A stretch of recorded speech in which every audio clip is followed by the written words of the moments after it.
Developing the Danny bike was really uncharted territory here at Santa Cruz Bikes.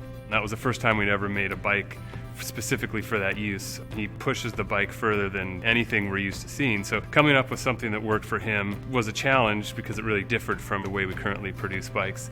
The Danny McCaskill bike was an interesting challenge from a design perspective. It's got a little bit of a weird layout compared to a regular mountain bike frame, so it was really hard to figure out how to make the frame look and make it look like a normal bike. 3D printing was really helpful for that because we printed a few full-size frames during the process so we could make sure that all the tubes are in proportion. One of the goals with the Danny bike was to make the toughest possible frame out of a lighter and stiffer platform than what he used to ride, which was an aluminum frame. So what we did with that bike was cut almost 4 pounds on the complete package, and we were only able to use that by leveraging additive manufacturing for tools and molds.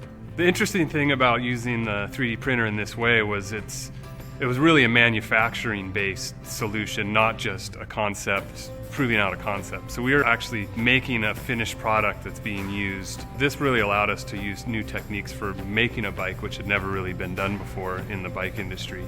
One thing we knew Stratasys was really good at is high-performance thermoplastic. So a mandrel like this, which is made out of Ultem 1010, helped us create latex bladders that are incredibly precise. They open up the design space to shapes that are traditionally very hard to machine or would require multiple setups in a 5-axis machine. With those, we could turn around a design in just a matter of hours, iterate on the shapes, and basically go from CAD to rideable prototype in just a matter of weeks.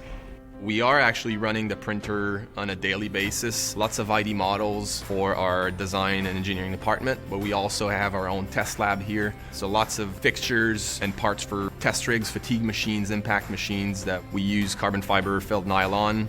Using the Stratasys tools here at Santa Cruz has really helped reduce our time to market, both kind of at a production level for the things that we're actually manufacturing, but also from helping us understand the 3D visuals of the product before we go into production.